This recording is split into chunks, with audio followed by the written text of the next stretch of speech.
Right, hello everybody. As this gets set up, I want to welcome you to the North Tonawanda Facebook Live that we are doing an update today on February 16th and everything happening in the schools in the coming weeks and months as we get set for spring here in North Tonawanda. So we want to remind everybody that spring sports registration is open on the Family ID system that you can get to through the webpage or Schoology, and that is open till February 28th, so that is to the last day of February. So a week from Monday. So please get in there and register if you are interested at all in a spring sport. We also have two more evening nights for kindergarten and pre-K registration, but you can come in during the day as well. Our next two evening nights will be Wednesday, March 2nd and Tuesday, March 15th. And those appointments fill up fast, so if you have not made an appointment yet, please do so for either during the day, Monday through Friday, which is 8 to 3:30, and then our evening appointments, which will be Wednesday, March 2nd and Tuesday, March 15th, go from 4 p.m. to 6:15. So please take advantage of that. Tell anybody in your neighborhood too if they have a little one. Lots of times they forget that they need to register their kindergartner if they're going to an outside pre-K or daycare. And that helps us staff correctly for kindergarten numbers in September, so we need that as well. We want to remind everybody a couple of community projects that we're working on with our lumberjacks that care.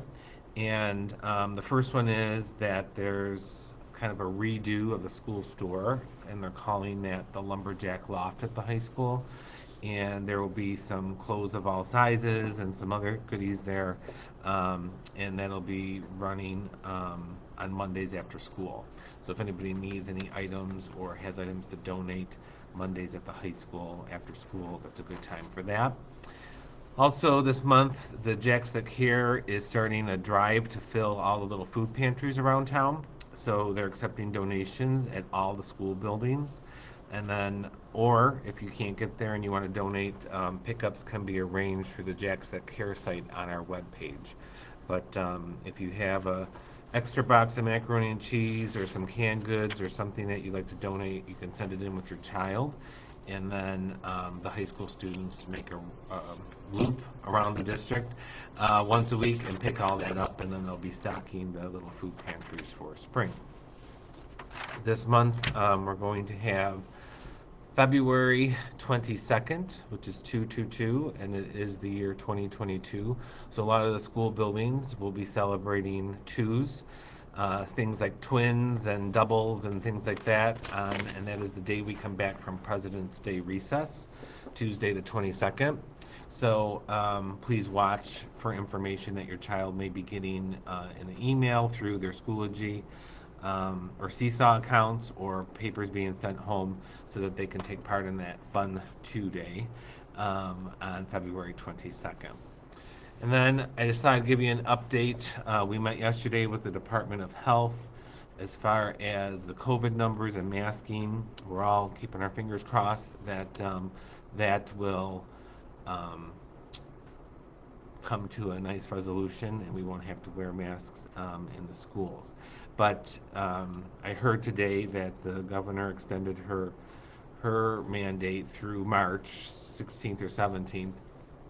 But I really think that's just because in her last announcement, she said a lot of the Erie County and some school districts still have the February break, and they're wanting them to test before they come back to school. And I think if the numbers stay low, that mandate should get released sooner than later, we're hoping. But we don't know what metrics they're looking at. They don't really share that with us. But I know in North Tonawanda, now that we're into February, the number of new positive COVID cases daily has dropped significantly to single digits, 1 to 10, 1 to 5 some days. But in January, we were always in double digits with a lot of new positive cases. So we're in the right trend. Spring is coming. And then from everything we heard, the Omicron variant spiked real high, and then it drops very fast. And so we're seeing that drop. So I'm hoping that in March we'll get some good news about the masks. Let's see what we got. What age is pre-K? Yes, the general rule is 4 by December 1st, I believe. So they're going to turn 4. They're 3, almost 4 in September, October. Those birth dates, those are good. All right. Yep, there it is. Have to be 4-year-olds before December 1st, which is what I just said. So thank you for that. And then it's 5 before December 1st for kindergartners who are coming in. And like I mentioned before, that's important. If you're in the UPK program through Carousel Academy, those numbers we have, but it's still good to double check that your child's registered. But we have no idea usually how many kindergartners are coming. We have a rough estimate and we plan each one, but there's always seems to be a blip where one building might need an extra kindergarten because of a surge in that particular community or that district. And so the board's always looking at that to create new spaces in August or September, so there's a smooth start. So if you know anyone who has a kindergartner or thinks they're starting kindergarten in September, make sure you remind them to register in the community because that helps us plan better as we go forward. There is budget work that's going on. The next big budget meeting will be March 2nd here at the administration building on Walk Road. So we look forward to seeing you there, or it'll be able to be accessed and you can watch it through the web page if you can't get here that day. Let's see. So they're posting the regulations for kindergarten and pre-K, just like we confirmed already. They're saying December 1st. So those questions are answered. We've had a lot of people take advantage of making the appointments so that there's no needless waiting when you get here because there's 2 or 3 people ahead of you. So we staff it by the appointment so that when you have your time, you should get in right away. It takes about 10 to 15 minutes usually, and you're on your way. So.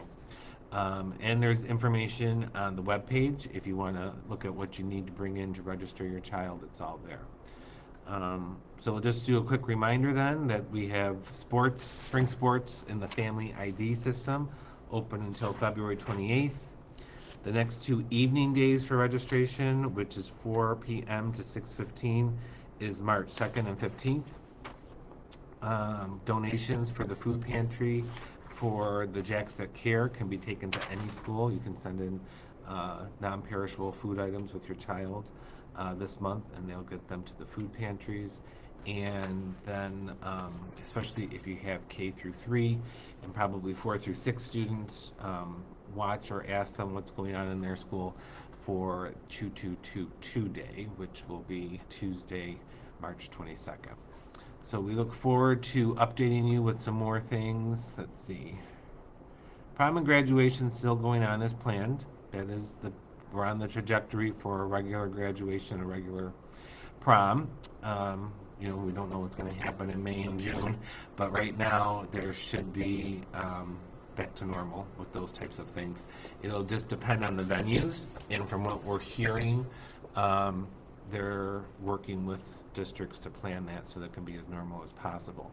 The one thing we've done with dances throughout the winter is NT students only, where they're not bringing kids from other school districts in, and that just helps keeps the numbers down and the cross-contamination, but we'll have to see what goes on beyond that. But there should be a prom and a graduation. And then they put the link in there for your athletics. So please share this with everybody. Stay safe, stay healthy. Let's hope the warm weather doesn't cause any flooding, but gets rid of the snow, and we can look forward to maybe a little early spring.